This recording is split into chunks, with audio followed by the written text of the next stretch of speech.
Para essa aula de hoje, existem algumas referências, né? Eu vou passar essas referências para vocês, para que vocês depois, se quiserem se aprofundar, leiam. Primeiro, tem uma obra da própria Federação Espírita. Na verdade, a Federação Espírita Brasileira, ela costuma fazer as biografias dos célebres pensadores espíritas que deram contribuições para o próprio movimento espírita. E Allan Kardec não poderia ficar de fora. Então, essa foi uma das fontes, embora seja uma biografia mais resumida. Mas há três biógrafos que escreveram sobre Allan Kardec. O primeiro, que eu considero a referência mais importante, é de Silvino Canuto Abreu. Silvino Canuto Abreu, ele era um aristocrata. Ele nasceu num berço de magistrados, de juízes, então ele tinha muito dinheiro. E era um espírita muito sincero.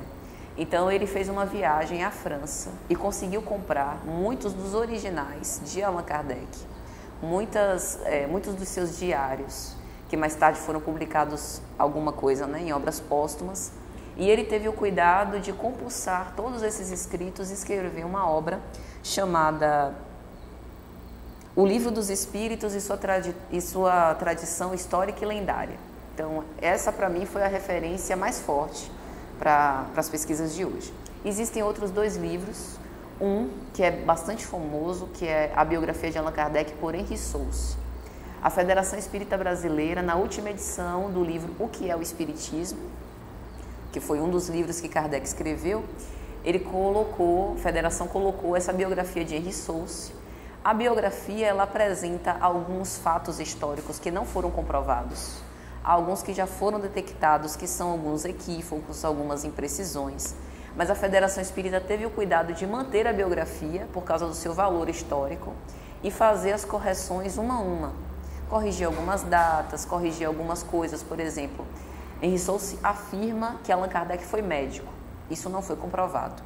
A gente sabe que Allan Kardec foi um grande estudioso, pedagogo, estudioso de letras, falava pelo menos 5 idiomas, estudou ciências sociais, ciências humanas, ciências médicas, mas, pelo que parece, ele não se formou em medicina, né? E não exerceu também a profissão. Então, essa é uma das imprecisões. Mas a Federação Espírita mantém, porque é uma biografia de muito valor, fazendo essas correções, por respeito, sem desmerecer o trabalho dele. E o outro, que é um livro de 2013, é Kardec, a biografia de Marcel Souto-Maior. Marcel Souto-Maior se inspira muito nessa história, nessa biografia de Henri Sousse. Então, provavelmente, as imprecisões que Henri Sousse cometeu, ele deve continuar nessa obra. Mas também, lendo com cuidado, é uma preciosa fonte de consulta. Em obras póstumas, a gente também tem preciosas informações sobre a vida de Allan Kardec, sobretudo quando começa Obras Póstumas, que foi o discurso de Camille Flammarion no sepultamento de Allan Kardec, que também fala sobre a trajetória dele, a parte da infância, o desenvolvimento da sua pedagogia com as crianças, até culminar na sua missão com o Espiritismo. Então, todas essas foram as referências. Allan Kardec, ele nasceu em 3 de outubro de 1804, então praticamente ele inaugurou o século XIX. Iramar já deve ter falado para vocês do contexto histórico, então veja que nós estávamos no local certo, na hora certa. Allan Kardec nasce no momento crucial, no momento culminante, onde nós já tínhamos passado já pelo Iluminismo, então aquelas mentes brilhantes de Descartes, de Rousseau. Rousseau foi o grande inspirador de Allan Kardec. Allan Kardec, ele passou muito tempo, né, estudando e sendo educado por Pestalozzi, João Henrique Pestalozzi. E Pestalozzi se inspirava em Rousseau. Rousseau, ele também foi um grande pedagogo, um grande humanista, um dos expoentes do Iluminismo, e ele acreditava muito na igualdade. Devemos nos lembrar que a Revolução Francesa, em 1789, trazia a igualdade como um dos seus estandartes. Então, o que Pestalozzi fez foi aprimorar essa igualdade para a educação. Ele dava um valor muito grande ao amor principalmente na educação infantil. Ele acreditava que o amor era uma ferramenta importante para a pedagogia. Através do amor, ele conseguia criar uma atmosfera ideal para que o estudante conseguisse desenvolver os seus conhecimentos e se abrisse para essa construção dos novos conhecimentos. Então, Allan Kardec nasce num lugar, Lyon, na França, um local que era o berço intelectual da época, que tinha as mentes mais brilhantes, boa tarde, que era o polo intelectual, e ele foi o responsável por fazer a junção da intelectualidade e da moralidade para o desenvolvimento da doutrina espírita. E ele fez isso, penso particularmente, graças a essas sementes que ele recebeu a partir dos seus educadores. Lyon era, na época que Allan Kardec nasceu, a metrópole das Gálias romanas, em especial a Gália Lugdunense. Nós conhecemos hoje Lyon como a cidade dos grandes mártires, e isso também é especial. Allan Kardec nasce numa cidade em que diversos cristãos fiéis, sinceros, houveram sido martirizados. Então ele nasce numa psicosfera também muito especial. Um deles, nós temos a narrativa da sua história, que é o escravo Rufo, na obra Ave Cristo, pelo Espírito Emmanuel. Nessa obra, ele vai narrar a saga de Rufo. Pela tradição do mundo espiritual, Rufo, anos mais tarde, encarnaria como Eurípides Barçanufo, um dos expoentes também do ensino à luz do Evangelho de Jesus, que nós tivemos a honra de receber no nosso país. Então, Lyon é uma cidade muito especial porque ela foi alvo dessa grande representação desses cristãos primitivos que souberam ser fiéis e não abjurar da sua doutrina, não obstante todas as correntes em contrário. O escravo Rufo, por exemplo, ele era o seu senhor, Tassiano. Ele cultuava diversos deuses, ele acreditava na mitologia grega. E ele chegou ao ponto de, na sua residência, erigir uma estátua em adoração a uma determinada deusa e submeteu todos os seus servos e escravos àquela fé. Chamou um por um, Emmanuel narra isso nessa obra Ave Cristo, chamou Pontimiana, todos os seus servos, e eles abjuraram. Eles abdicaram da fé cristã para continuarem vivos, porque era essa a opção que Tassiano lhes dava. E Rufo manteve-se fiel até o fim. Disse que não abjurava, que, embora ele reconhecesse toda a adoração, a gratidão, a subserviência que lhe devia a Tassiano, ele não acreditava que Tassiano teria o direito de o fazer destituir e de o fazer se afastar da sua verdadeira fé. E ele não abjura. Começam a flagelar Rufo ali naquela situação e ele aguenta valorosamente, varonilmente, todas as flagelações. Levam Rufo em praça pública, amarram os seus membros a 2 cavalos que começam a se movimentar em direções opostas e ele tem o seu corpo dilacerado, ainda vivo, em plena praça pública, por amor à fé cristã. Essa é Lyon, onde Allan Kardec vai nascer. Mas Allan Kardec ele não é religioso. Embora ele venha de uma família tradicionalista, ele desde sempre, ele sempre foi muito cientista. Observe que a primeira educação que ele teve, a educação da infância com Pestalozzi, embora fosse uma educação forjada no amor, não era uma educação mística. Era uma educação que, embora tivesse esse ar paternal, fraternal, de envolvimento emocional, levava o ser a contestar, a criticar e a pensar por si mesmo. E ele conservou essa maturidade intelectual até, digamos assim, o florescer da sua inteligência na idade adulta. Então ele era muito crítico. Ele pensava que ele só podia responder uma determinada pergunta, fosse ela existencial ou material, com base no raciocínio. Ele precisava ouvir, ele costumava dizer isso, né? Assim como nós, quando chegamos numa cidade nova, perguntamos a uma e outra pessoa com respeito a como chegar em determinado local, eu também preciso fazer isso para chegar às conclusões da vida, seja ela material, seja aquilo que está no extrafísico. E ele abominava todo e qualquer tipo de, digamos assim, fé cega, daquilo que era tacitamente aceito. Porque nós temos a tradição de aceitar determinadas coisas, ele abominava isso. Então, observe que ele nasce nessa conjuntura especial. Pela tradição do mundo espiritual, se nós formos compulsar, pesquisar na internet, nós vamos encontrar muitas informações contraditórias a respeito das várias encarnações de Allan Kardec, a ponto de algumas pessoas acreditarem que Chico Xavier foi a própria reencarnação de Allan Kardec. Nada disso tem comprovação. Embora nós não tenhamos assim um método específico, apurado, de, digamos assim, fazer uma investigação taxativa, né, a respeito das nossas reencarnações, Hermínio Miranda, ele costumava adotar um método que ele mesmo desenvolveu, que é muito interessante. Ele analisava a história. Ele analisava as personalidades históricas e observava se havia uma simetria histórica entre elas. Ou seja, boa tarde. Se eu acredito na reencarnação, eu acredito que o móvel evolutivo do ser é sempre para frente, eu não posso, por exemplo, considerar que eu fui São Francisco de Assis e que hoje eu estou numa conjuntura espiritual inferior do que São Francisco de Assis representou. Então ele utilizava isso. Utilizava-se essas personalidades históricas, tinham um tempo hábil de realmente reencarnar, dado a diferença de tempo, né, entre uma existência e outra, e faz tudo isso. Então, assim, de todas as encarnações que dizem, que atribuem ao que foi Allan Kardec, aquela que tem maior probabilidade de ser verdadeira é que ele foi Jan Hus. Jan Hus foi um reformador muito importante do século XV, reformador tcheco. Morreu queimado vivo.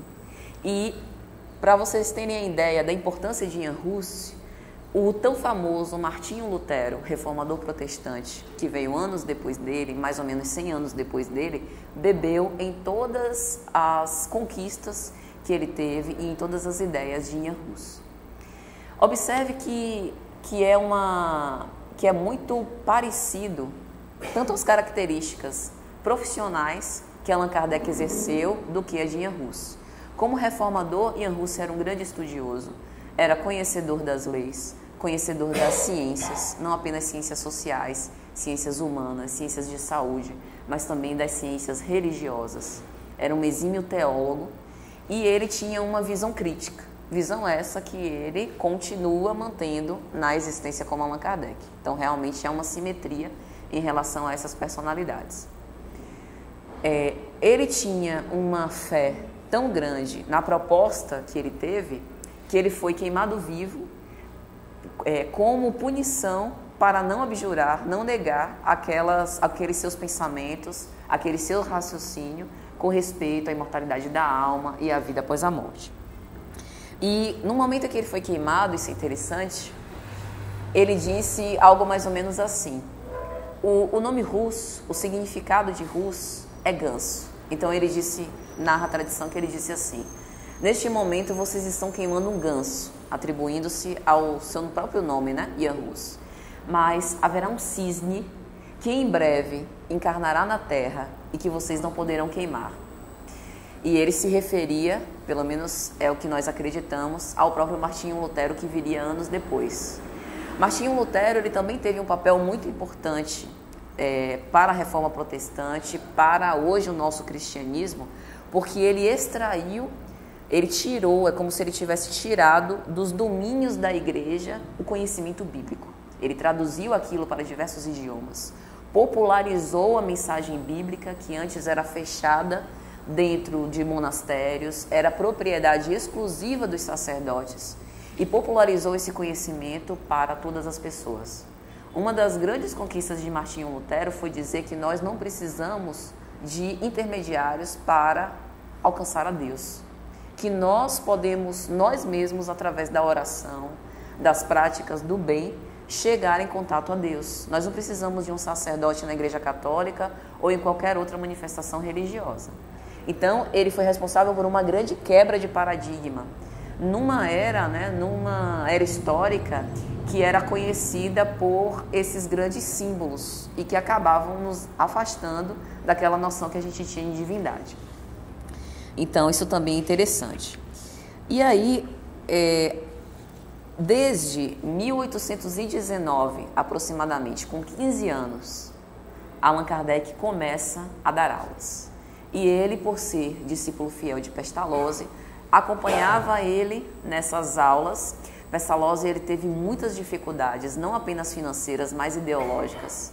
Imagine você no início do século XIX, em que a ideia do racional, que foi aquela ideia herdada do iluminismo, sobrepujava todas essas culturas teológicas, religiosas. Naquele momento, as pessoas já estavam rechaçando aquela igreja medieval, que por tanto tempo houvera entregue as pessoas ao jugo, porque eu tenho que ir para a igreja, porque as pessoas que pensam contra são bruxos e tem que ir para a Inquisição, serem queimados vivos. Então o iluminismo parte como se fosse um movimento libertador, em que o ser humano tivesse autonomia para utilizar o seu próprio raciocínio para chegar às suas conclusões.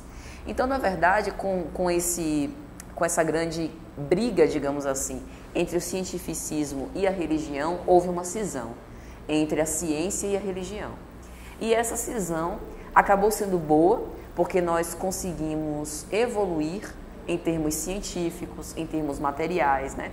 Conquistas que hoje nós nos beneficiamos, mas acabou sendo ruim porque nós sabemos hoje, através da doutrina espírita, que ciência e religião, em certo ponto, têm uma interseção, se misturam. Uma é complementação da outra, né? Nós só não tínhamos percebido isso devido a esses exageros que houveram na própria religião. Então, observe que Allan Kardec, ele nasce e ele recebe essas primeiras noções de cultura através de Pestalozzi e acaba sendo seu discípulo dileto. Acaba sendo aquele que dará continuidade. Mas o que eu estou querendo dizer é, nós estávamos numa era em que o raciocínio sobrepujava tudo. E aí Pestalozzi também vem nadando contra a maré, ensinando que o amor precisa ser um elemento crucial no ensino. Em outras palavras, Pestalozzi também foi muito criticado. Embora ele tivesse sido aplaudido e o seu trabalho tivesse sido reconhecido depois, hoje, por exemplo, só para citar um exemplo, eu sou professora. Na faculdade onde eu ensino, nós utilizamos um método que é inspirado em Pestalozzi, que é o que a gente chama de sala de aula invertida. O aluno ele é protagonista do ensino, né? Aquele ensino tradicionalista que o professor explica e o aluno aprende, aquilo morreu. A tendência hoje é o contrário. O aluno vem com um substrato, com um conhecimento que vai ser desenvolvido e o professor o ajuda a construir e a desenvolver esse conhecimento. Pestalozzi já tinha dito isso em 1700 e tanto. Então, naquela época ele foi muito criticado, mas hoje nós entendemos o valor dos ensinamentos dele. E aí Allan Kardec começa a dar aulas com apenas 14 anos. De 1819 até 1850, ele fez um serviço, um trabalho, praticamente às ocultas, fora dos holofotes, que foi esse serviço de educação, um serviço extremamente dedicado e trabalhoso. Pestalozzi não conseguia manter os seus institutos educacionais por muito tempo, parte por conta dessas perseguições, parte por conta das carências que se tinha mesmo na época, né? Até que ele consegue, enfim, já no final da vida, manter o famoso Instituto de Yverdon, que foi onde Allan Kardec estudou, e aí Allan Kardec continua nesse seu ministério de aulas depois que Pestalozzi falece. E em 1850, ou melhor, em 1854, mais ou menos, aos 50 anos de idade, foi quando Allan Kardec começou a ter algum contato com o chamado metafísico, o extrafísico. E isso é muito interessante, porque, em geral, nós acreditamos que os grandes missionários são aqueles que, desde pequenininhos, já têm a sua vivência, né, em relação à missão. Allan Kardec passou a sua vida inteira se preparando para o grande momento. Quando nós formos analisar, por exemplo, Jesus passou a vida inteira num serviço anônimo, dentro da carpintaria do seu pai. Até chegar naquele 1 ano e 8 meses, menos de 2 anos, 3 anos, para compartilhar esses conhecimentos e essas vivências junto com os apóstolos e com a multidão que o assistia. E isso é interessante, né? Que ele passa todo esse tempo, um tempo necessário, maturando o seu desenvolvimento. Ele foi um grande pedagogo, um grande cientista das letras, um exímio educador, conhecedor das ciências humanas e sociais, conhecedor das ciências médicas, falava pelo menos 5 idiomas e ele tinha o mais importante, ele tinha um olhar cético. Mas não era um olhar cético no sentido de negar e não querer investigar. Pelo contrário, ele era um grande curioso. Ele era cético porque ele precisava ser convencido. Ele precisava ter explicações lógicas para os fenômenos que lhe eram apresentados. Mas ele tinha essa vontade de investigar, como os grandes cientistas. Se nós formos pensar Isaac Newton, Lavoisier, quando eles observavam aqueles fenômenos naturais, eles eram estimulados a tentar utilizar deduções lógicas, raciocínios para tentar explicar aquilo que eles estavam vendo. Até que em 1854 ele é convidado pela a senhora Pliny Maison para um sarau em sua casa. Naquela época, a dança das cadeiras, as mesas falantes, cadeiras girantes, era um espetáculo à parte. As pessoas costumavam reunir pessoas em suas casas para assistir aqueles fenômenos. Era algo que era motivo de graça, motivo de pilhéria, motivo de divertimento. Era o lazer da época. Mas Allan Kardec percebe aquilo com grande seriedade, porque ele observa que, a princípio, ele pensando que havia uma causa elétrica ou magnética por trás daquelas cadeiras, mas ele percebe que seja a causa elétrica ou magnética ou outra, havia uma causa por trás.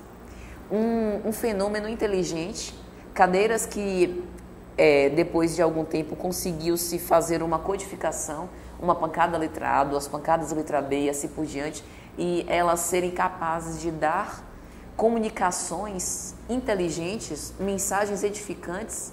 Por trás de um efeito inteligente deveria existir uma causa inteligente. Então foi por isso que ele se sentiu estimulado a investigar.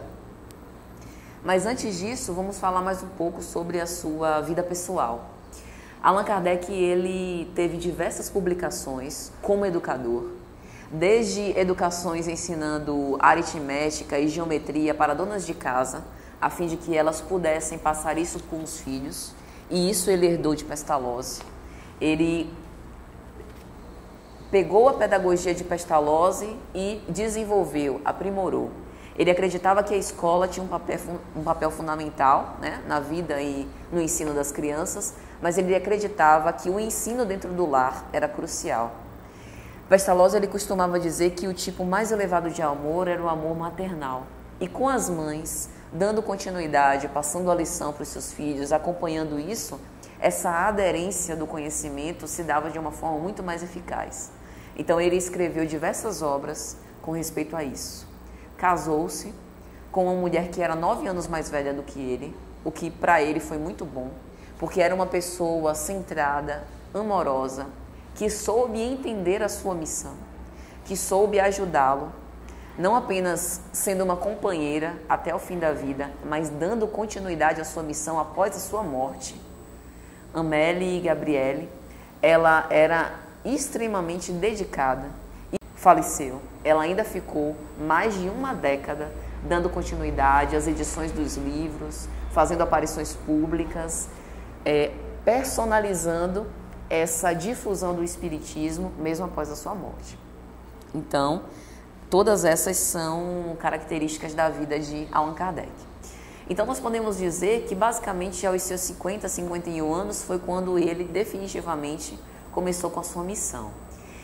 Haviam diversos médiuns que ele começou a travar contato, dentre eles o Sr. Baldin e as suas filhas, e muitas reuniões mediúnicas foram ocorridas na casa do Sr. Baldin. Dentre elas, as comunicações que nós temos do próprio Espírito de Verdade, que aparece, né, através dessa comunicação mediúnica, Allan Kardec, falando não apenas da sua missão, mas falando dos escolhos, dos desafios, das dificuldades que Allan Kardec precisou vencer. Allan Kardec, ele era um homem intenso. Embora já estivesse na sua fase madura da vida, e a gente pode imaginar que por conta disso ele já estava desacelerando.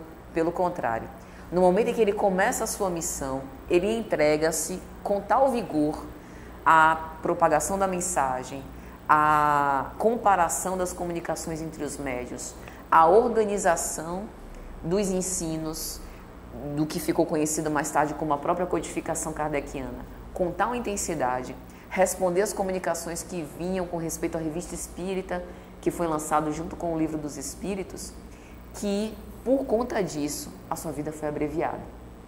Os melhores biógrafos acreditam, e a própria espiritualidade se manifestou a esse respeito, que devido a essa grande intensidade com que ele soube se debruçar, ele acabou vivendo pouco. Observe que a sua missão, ela conseguiu ser cumprida. Graças a ele, esse insigne expoente do Espiritismo, nós temos esse nosso Pentateuco que nos serve de base. Mas, sem sombra de dúvida, com toda essa intensidade com que ele se entregou, ele acabou exaurindo de forma rápida o seu tônus vital. Então, algumas frases de Allan Kardec que são muito interessantes é o seguinte: ele, antes de ter essas comunicações na casa do Sr. Baldin e analisar essas comunicações vindo das mesas ou daqueles aparatos dos cestos com um lápis na ponta, ele costumava dizer o seguinte: minhas ideias estavam longe de se haver modificado, mas naquilo havia um fato que devia ter uma causa. Ou seja, não é que ele houvesse abandonado o seu ceticismo, não é que ele houvesse abandonado o seu senso lógico-dedutivo, racional, mas ele observava um efeito que estuava, e é assim que surgiu a ciência espírita. Observe que os espíritos não vieram se comunicar proferindo os dogmas. Olha, anote aí, primeira lei do espiritismo, imortalidade da alma. A alma sobrevive após a morte. Segunda lei do espiritismo, reencarnação. O espírito precisa reencarnar sucessivas vezes até se aperfeiçoar moralmente e evoluir. A espiritualidade se apresenta estuando, evidenciando com a própria experimentação, com o fenômeno físico de que a vida continuava. Eles não precisaram proferir leis, mostrar através de equações, provando o espiritismo. Isso coube a Allan Kardec e a todos os estudiosos que vieram depois dele. A ciência espírita, portanto, ela parte de uma ciência da observação. E se nós estivéssemos ali, à frente daquela codificação, um místico, com todo respeito às filosofias místicas, nós provavelmente não teríamos o grau de organização e de estrutura que Allan Kardec conseguiu. Então observe que Allan Kardec encerrava todas as qualidades necessárias para um codificador. Porque no momento em que ele se debruçava e observava com imparcialidade, nós tínhamos ali uma pessoa que estava realmente querendo chegar na essência daquele fenômeno. Era um grande cientista, como se ele estivesse ali num laboratório, com todos aqueles médios se comunicando, e ele estivesse querendo chegar na essência daquele fenômeno. E aí ele começa a analisar que por trás daquele efeito inteligente deveria haver uma causa inteligente e começa a fazer perguntas para diversos médios diferentes, ou seja, perguntas para diversos espíritos em locais diferentes. E aí, através dessa comparação de respostas, quando ele alcançava um consenso, ele registrava aquilo.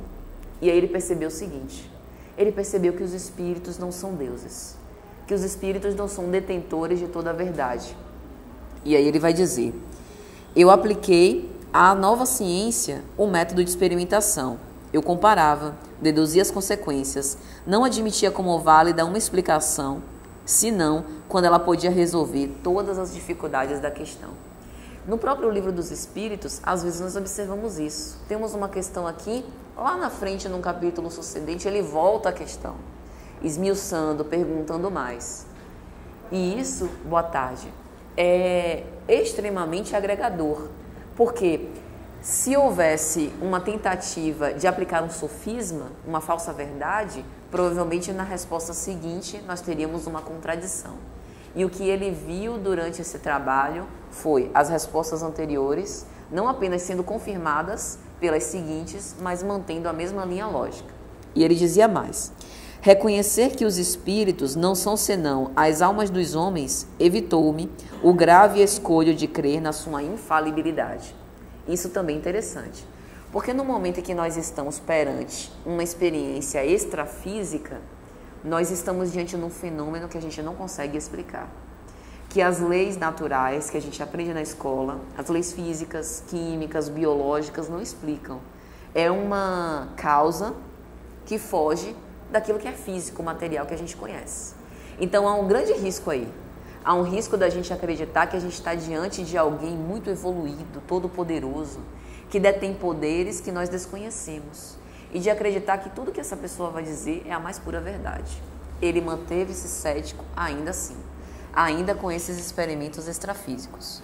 E ele explica com essa frase que isso o livrou de graves problemas. Porque ao perceber que aqueles espíritos comunicantes eram espíritos de pessoas, que a única diferença é que não tinham agora o corpo para se comunicar, as pessoas têm imperfeições, têm fragilidades, têm conhecimentos que são compatíveis com o seu grau evolutivo. Então aqueles espíritos não sabiam tudo e havia diferença de grau de sabedoria de um espírito para outro que se comunicava. Então isso fez com que ele tivesse cada vez mais afastado do misticismo e não cresça nessa infalibilidade, né? Mantendo essa, digamos assim, essa visão cientificista. Mas a vida de Allan Kardec não foi fácil. Ele fez uma sociedade com um amigo que o trapaceou. Ele perdeu muito dinheiro, passou por dificuldades, inclusive materiais, e mais que isso, foi perseguido e ferrenhamente criticado. Observe que naquela época, um grande cientista, um grande pedagogo, que, entre aspas, abandona todos os conhecimentos físicos que ele tem para agora se debruçar e conversar com espíritos, as pessoas, no mínimo, acharam algo ridículo. Como uma mente tão brilhante agora acreditava naqueles ditos misticismos que houveram sido rompidos através dessa quebra entre ciência e religião. É como se Allan Kardec estivesse querendo voltar àquela era medieval de acreditar em algo superior sem conseguir comprovar. Então ele precisou enfrentar tudo isso. Na Alemanha, em Barcelona, ele presenciou uma cena que ficou marcada na história. Houve uma grande incineração de mais de 300 exemplares, não só de O Livro dos Espíritos, como das revistas espíritas que ele escreveu e também de obras pessoais do próprio Allan Kardec. Fizeram essa cena dramática, como se estivessem repetindo aquelas cenas da Inquisição, da Igreja Medieval, acusando de um grande mentiroso, blasfemo, que estivesse sendo contrário ao que era apregoado na época. Então, tudo isso ele precisou enfrentar. O Espírito de Verdade, em uma das reuniões ocorridas na casa do senhor Baldin, o adverte sobre isso. Começa agora a sua missão, por volta de 1855. Você vai ter essas comunicações mediúnicas, vai ter à sua disposição diversos médiuns e os espíritos da minha Pleiade irão se comunicar através de você. Mas caberá a você e somente a você se prevenir com respeito a todas as possibilidades de falhar na sua missão. Você vai ser vilipendiado, você vai ser atacado, você vai ser aquela figura que vai receber as pedradas, mas você também terá todo o reforço e todo o aparato da espiritualidade para que, se você quiser, se mantenha até o final. Já havia a preparação de um outro missionário que, caso Allan Kardec não perseverasse até o fim, o substituísse. Narra a tradição que seria esse Leon Denis, que também tinha toda essa formação intelectual, literária, pedagógica e tinha, portanto, as condições de dar continuidade à sua tarefa se Allan Kardec não perseverasse até o fim. Observe que são desafios, é o que Chico Xavier costuma dizer, da cruz de palha. É algo que não é tão martirizante como você ser crucificado em praça pública, mas que é aquilo que espicaça, que incomoda, que fere a sua suscetibilidade e que você vai arrastar por toda a sua vida. E ele teve a coragem de acreditar nisso e de seguir com essa missão até o fim, né? E nós devemos hoje a codificação tal qual conhecemos, graças a esse grande homem. Existe uma parte da biografia de Allan Kardec que os biógrafos todos repetem, mas que alguns estudiosos espíritas não acreditam 100%, que é o seguinte: disse que ele recebeu uma comunicação de um espírito chamado Zéfiro. Esse espírito supostamente era o seu mentor e ele havia citado uma encarnação anterior em que Zéfiro e o próprio Allan Kardec tinham vivido juntos e que nessa encarnação anterior, antes de Cristo, muito antes de Cristo, Allan Kardec houvera sido um chefe druida. O druidismo era uma doutrina celta em que os seus participantes eram sacerdotes, juízes. Naquela época se misturava a parte sociopolítica com a parte religiosa. E ele era um importante sacerdote druida. E nessa época houvera se chamado Allan Kardec. Embora isso tenha sido repetido por vários biógrafos, nós não temos evidência real que realmente isso aconteceu. Mas isso em nada muda a suntuosidade da figura de Allan Kardec, né? A sua majestosa influência e o seu trabalho que ele fez. Mas essa é uma das dúvidas a respeito da sua biografia. E aí, em 1855, na verdade, as comunicações da espiritualidade para Allan Kardec, ela começa com a doação de 50 cadernos. Naquela época em que Allan Kardec começa a participar das sessões mediúnicas, das mesas falantes, alguns médiuns já tinham escritos com respeito de comunicações de espíritos. E o primeiro grande trabalho dele, pouca gente sabe isso, foi pegar esses cadernos do senhor Carlotti e começar a organizar. Então foi ali, na verdade, que se deu as primícias da codificação. Ele pegou todas essas comunicações mediúnicas, foi retirando aquelas que tinham um cunho duvidoso, pegou aquelas que tinham algum fim, algum teor edificante, começou a organizar aquilo por temas e a partir de então ele começou a fazer as reuniões com os médiuns e proferir essas perguntas e registrar aquelas respostas. Então, este é o marco dessa missão dele. E ele chegou a proferir em 1855. A princípio, eu não tinha em vista senão a minha própria instrução. Mais tarde, quando vi que tudo aquilo formava um conjunto e tomava as proporções de uma doutrina, eu tive o pensamento de publicar para a instrução de todos. Veja o cuidado. Allan Kardec ele tinha plena noção que, embora o espírito de verdade houvesse se manifestado para ele e dito que ele tinha uma grande missão, em momento algum ele se envaideceu. Em momento algum ele se vangloriou disso. Em momento algum ele mesmo se achou um missionário.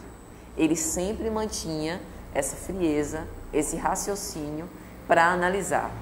E observe o cuidado que ele tem. Ele passou todos esses anos lendo e relendo todos esses escritos, primeiro tomando para ensino e para conhecimento de si próprio.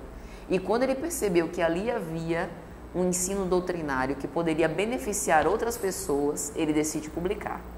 E ele faz isso em 1857, precisamente em abril de 1857, que é a primeira edição de O Livro dos Espíritos. Até lá, ele sempre houvera analisado, né, esses questionamentos com muita imparcialidade. Ele vai dizer: eu não me contentei com a verificação que os espíritos houveram recomendado. Depois que ele termina o Livro dos Espíritos, o Espírito de Verdade se manifesta, dizendo que a espiritualidade houvera acompanhado todas as perguntas e houvera ratificado, liberado para a edição. Mas ele não se contentou com isso. É o que ele diz. Eu voltei nas questões que me pareciam mais melindrosas, revisei-as e foi assim que mais de 10 médiuns prestaram seu concurso a esse trabalho. Comparei questão por questão, fundi todas as respostas que tinham similitude, coordenei-as, classifiquei-as, meditei sobre cada uma e só então decidi publicar. E veja que hoje, quando às vezes eu fico assustada, quando nós vamos para uma biblioteca que vende livros espíritas, a quantidade de livros espíritas que existem, infelizmente, sem esse cuidado. Livros ditos espíritas, que na verdade falam sobre a alma, mas que essencialmente fogem daquele fundo doutrinário evangélico. E isso é um cuidado para todos nós, porque observe como é importante, num curso de ESG, a gente falar sobre Allan Kardec. Allan Kardec, ele foi um gênio, ele foi um grande expoente histórico. Mesmo que nós fôssemos espíritas, a biografia dele já vale a pena ser consultada, porque ele foi uma pessoa apaixonada pelo ensino, e isso é um grande exemplo para nós. Mas, sobretudo para nós espíritas, estudar Allan Kardec nos faz voltar às origens, onde tudo começou. O espiritismo é considerado a revivescência do cristianismo. Então, quando nós estivermos deparados a uma literatura, a uma obra que não fala sobre o ensino evangélico, que a gente, sabe quando a gente pega um livro e no final que a gente torce o livro, o que sai de essência daquele livro? Se não sai o ensino evangélico, o ensino doutrinário, o evangelho de Jesus, aquela obra ela não pode ser considerada espírita. É espírita porque ela é pautada na lei de amor que o Cristo já houvera sido revelado. Veja que o espiritismo nasce como uma terceira revelação, como o Paracleto, que seria mais tarde. Jesus rogaria a Deus que enviasse para explicar aquilo que ele não foi capaz de dizer. Então, esse senso, essa responsabilidade que Allan Kardec teve com a revelação e com a sua missão, é algo que a gente precisa repetir, né? Nos nossos estudos e nos nossos pensamentos, nos nossos raciocínios, né? E aí, em 1858, em janeiro, quase um ano depois da edição de O Livro dos Espíritos, ele começa a publicar as revistas espíritas, que foram publicadas de 1858 até 1868, salvo engano. E é curioso, que ele vai colocar como subtítulo da revista espírita Jornal de Estudos Psicológicos. E aí a gente fica se perguntando por quê que ele chamou a revista espírita de estudo psicológico. Observe que a ideia de Kardec sempre foi que um espírito é um homem que não tem mais o corpo e cuja mente continua viva. Ele continua pensando, continua tendo emoções, continua tendo sentimentos. E no momento em que ele fala que a revista espírita é um jornal de estudos psicológicos, ele fala de mentes que continuam tendo emoções e que, portanto, a revista espírita são essas discussões com respeito a essas emoções, que são transcendentes, que sobrevivem após a morte. E a gente tem na revista espírita também um grande repositório dos temas que foram explorados na codificação com maior riqueza de detalhes. Ali a gente tem mais comunicações mediúnicas com respeito a diversos temas, né? E em 1860 houve uma nova edição de O Livro dos Espíritos, colocando mais perguntas, e é essa edição que a gente vê a Federação Espírita Brasileira, por exemplo, reeditar sistematicamente. Allan Kardec ele também fez excursões, as chamadas excursões de propaganda. Quando os apóstolos, após a morte e a ascensão de Jesus, saíram para fazer as suas pregações, eles também fizeram excursões de propaganda, sobretudo o apóstolo Paulo e Barnabé. E aí Allan Kardec repete esse movimento. Em 1860 ele faz a sua primeira excursão difundindo o espiritismo, principalmente para aquelas cidades do interior da França. Ele volta a Lyon em 1861 e em 1862 para poder falar sobre o espiritismo e divulgar o Livro dos Espíritos, e é justamente em 1861 que há esse ato inquisitório em Barcelona, que citamos anteriormente com respeito à queima dessas suas obras, né? E observe que o Livro dos Espíritos, como a primeira obra da codificação, mais tarde ele vai esmiuçar aquele conhecimento que está condensado em O Livro dos Espíritos nas demais obras da codificação. É por isso que ele pega a parte evangélica, a parte das leis morais, que estão no livro 3º de O Livro dos Espíritos, e publica em 1864 o Evangelho segundo o Espiritismo, O primeiro título dessa obra não foi o Evangelho segundo o Espiritismo, foi Imitação do Evangelho segundo o Espiritismo, justamente para aludir que o Evangelho segundo o Espiritismo retrata os ensinos de Jesus com uma visão agora espírita. Ou seja, não é que o Espiritismo estivesse apresentando uma moral nova, apresentava a mesma moral do Cristo. Agora, considerando a imortalidade da alma e essas comunicações dos espíritos que vinham reforçar esses ensinamentos. Em 1865, em agosto, ele publica a obra O Céu e o Inferno. E o Céu e o Inferno tem diversas comunicações também, comunicações mediúnicas, falando sobre diversos estados de consciência. E é assim que Allan Kardec define o que é o céu e o inferno, abominando aquela ideia um pouco até mitológica da igreja medieval, dizendo que aquele que cumpria os ensinamentos da igreja ia para o céu e aquele que não cumprisse ia para o inferno. Ele desmistifica isso, dizendo que céu e inferno são estados de consciência. Então ele fala sobre existências expiatórias, ele fala de existências de espíritos felizes, de espíritos infelizes, de espíritos suicidas. Ele faz uma definição daquilo que são os anjos e demônios à luz do Espiritismo, e aí ele diferencia, porque os anjos à luz do Espiritismo não são aqueles que foram abençoados por Deus e que, portanto, têm o pleno conhecimento intelecto-moral, mas foram aqueles espíritos que resolveram se debruçar e se dedicar a se aperfeiçoarem moralmente à custa de muito sacrifício e ao longo dos anos.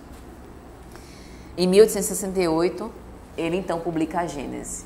E é engraçado porque a Gênese, que é uma obra notadamente, eminentemente científica, que fala sobre a origem da vida, que fala sobre a gênese planetária, a gênese material, a gênese espiritual, que explica a gênese mosaica, que fala sobre os milagres do Evangelho, as predições futuras, é a última a ser publicada na codificação.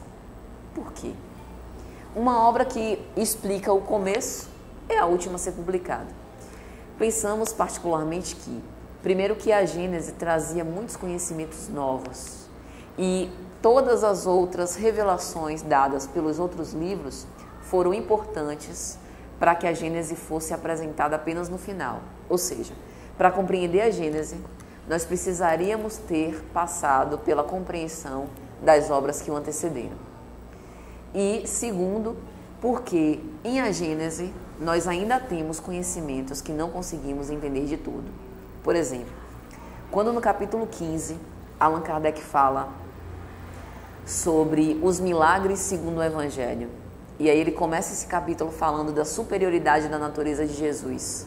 Ele começa a explicar que os ditos milagres que Jesus foi capaz de executar era, digamos assim, uma consequência não apenas da sua elevação moral, mas do próprio magnetismo que hoje nós não conseguimos compreender ainda perfeitamente.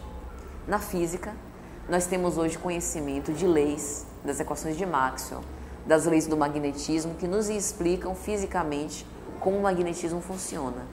Mas em termos de magnetismo espiritual, nós ainda não conseguimos devassar de todo, porque a gente ainda não tem pleno domínio sobre a formação e as características, né? Todas as características, as funcionalidades, as propriedades desse fluido etéreo. Embora a gente já tenha obras falando sobre perispírito, né?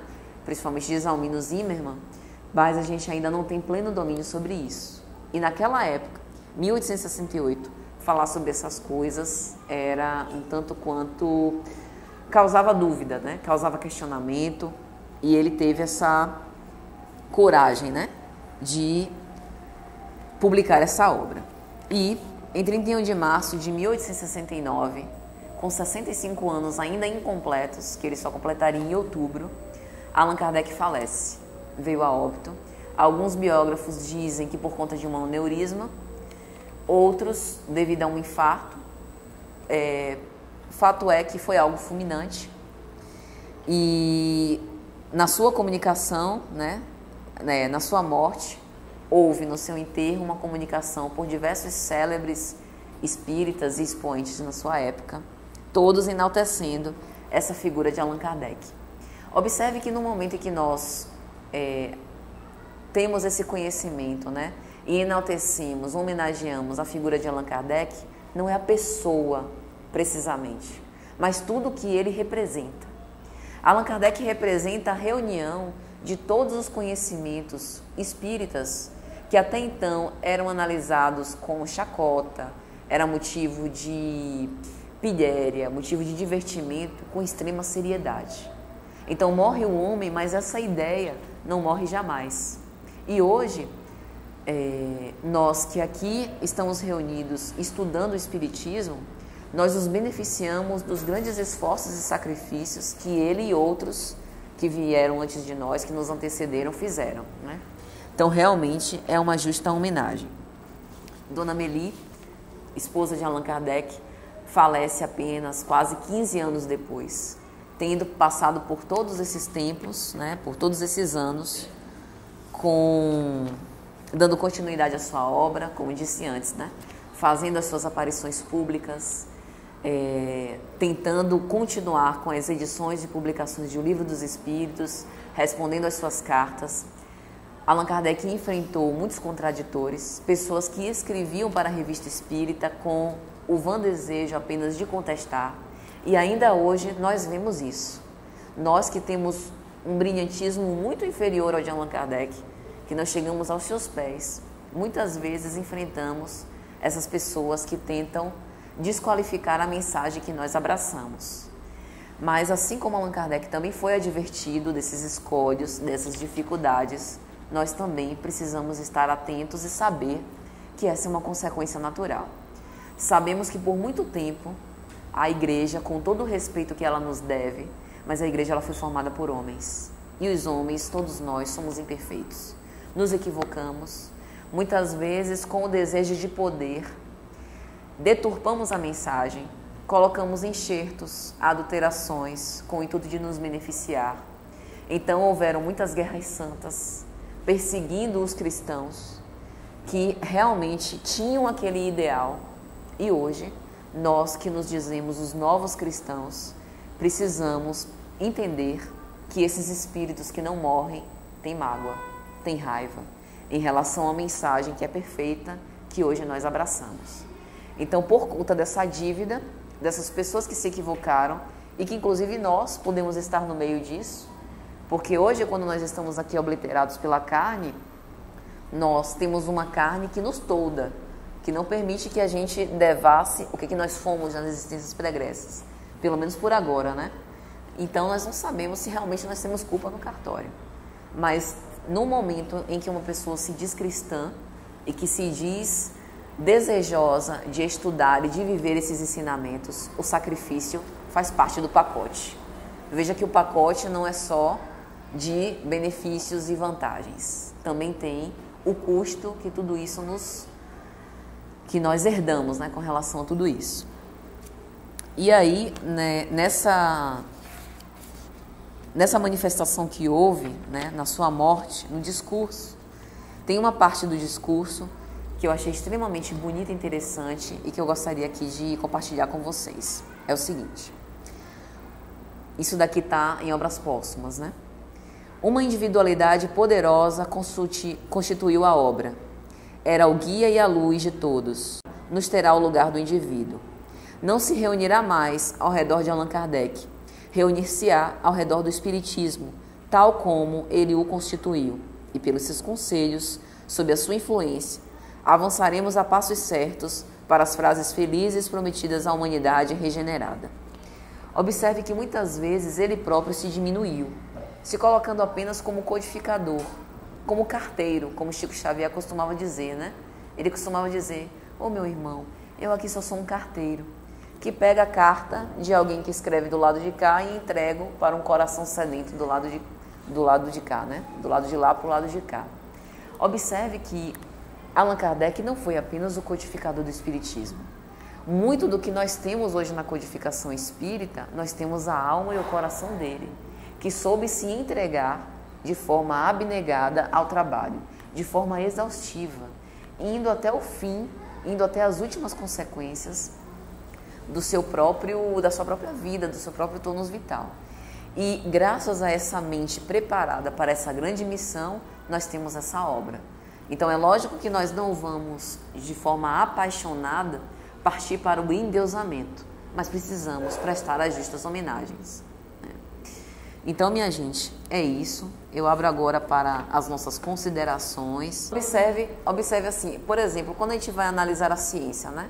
Se a gente vai estudar física e a gente estuda mecânica, dinâmica, as leis de Newton, observe que quantas vezes a gente efetivamente parou para estudar sobre a vida de Newton, né? A gente tem pouca cultura de parar e buscar os cientistas que estiveram por trás daquilo.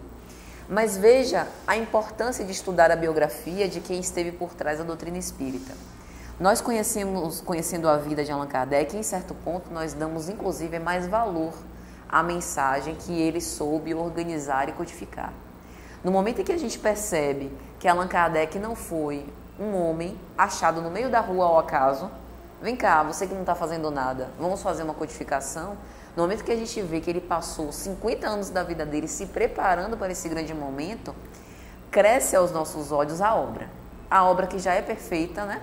Que a gente já estudava, que a gente já aceitava intelectualmente como fazendo sentido, tendo a razoabilidade, cresce aos nossos olhos no momento em que a gente vê que quem esteve por trás disso foi uma pessoa sensata, responsável, que se preocupou em comparar essas comunicações e extrair aquilo que havia de melhor e colocou esse substrato nessas obras. Então, a importância de estudar a biografia é não apenas reconhecer com homenagens justas, mas valorizar aquilo que a gente estuda, né?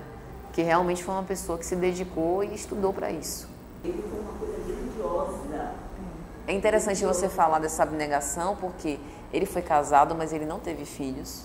Ele se ausentava do lar muitas vezes e a esposa dele soube compreender essa grande missão. Então, por isso também a figura vultosa de Amélie, porque imagine quantas horas ele precisou passar em claro, estudando, se privando do contato com a esposa, até de divertimentos, de deveres do lar, para poder se dedicar a essa missão. Não teve filhos, morreram sem herdeiros. E é interessante, quando a gente fala cientista, em geral a gente tem a ideia do cientista, aquele senhor, né, de cabelos alvos, que está com jaleco no laboratório. Cientista no sentido do seguinte, cientista no sentido de que ele analisa um fenômeno experimental, um fenômeno real, faz questões e aplica um método que ele próprio desenvolveu. Porque ele não utilizou métodos conhecidos da ciência da época. Ele desenvolveu o seu próprio método. Isso de receber mensagens de diversos médios do mundo todo, sentar e comparar esses conhecimentos recebidos e extrair disso melhor, foi um método científico desenvolvido por ele mesmo. Então é um mérito aqui pessoal dele. Então o cientista, por conta disso, porque ele lança hipóteses, através dessa experimentação, ele prova ou não, ou refuta essas hipóteses, e a partir daquilo ele chega a conclusões. E essas conclusões são as leis que a gente tem na ciência material e as leis, no caso, que ele colocou como os pilares do Espiritismo. Nós particularmente acreditamos que Jesus já veio pronto e ele não precisava aprender, talvez se ele tivesse tido algum tipo de vivência como essa, ele mesmo estava ensinando aos essênios, porque como espírito puro, o que nós entendemos do espiritismo como espírito puro é aquele que alcançou o ápice não apenas do desenvolvimento moral, mas também do desenvolvimento intelectual. Flávio costuma até brincar em relação a isso. Significa que Einstein aprendeu matemática e física com Jesus, então, porque Jesus já houvera alcançado o ápice de todo esse aprimoramento intelectual e moral. Então, realmente, existem algumas incógnitas por trás da história dele. Mas o que nós acreditamos é que Jesus mostra, de uma forma inclusive simbólica, que o trabalho mais simples é o trabalho mais honroso, é o trabalho que mais nos aproxima do Criador. Observe que, na sua época, ele escolhe não vir entre os poderosos da terra. Ele escolhe não vir numa família rica. Ele escolhe nascer numa manjedoura, num berço, digamos assim, de animais, nem de humanos, para provar que não importa de onde eu venho, importa o que é que eu faço daquilo, de onde eu vim, importa para onde eu vou. Qual a minha parcela de contribuição, de construção para a minha própria evolução? Observe que Allan Kardec também soube repetir isso. Ele teve à sua disposição um grande mestre, que foi Pestalozzi. E ele pegou aquela pedagogia de amor e soube desenvolver e dar continuidade àquilo. Quantos não estudaram também com Pestalozzi e não tiveram esse mesmo desenvolvimento que Allan Kardec teve? Se perderam no caminho. Então observe que em tudo isso há um grande mérito pessoal também, de saber aproveitar aqueles ensinamentos e aquelas sementes que foram plantadas, né?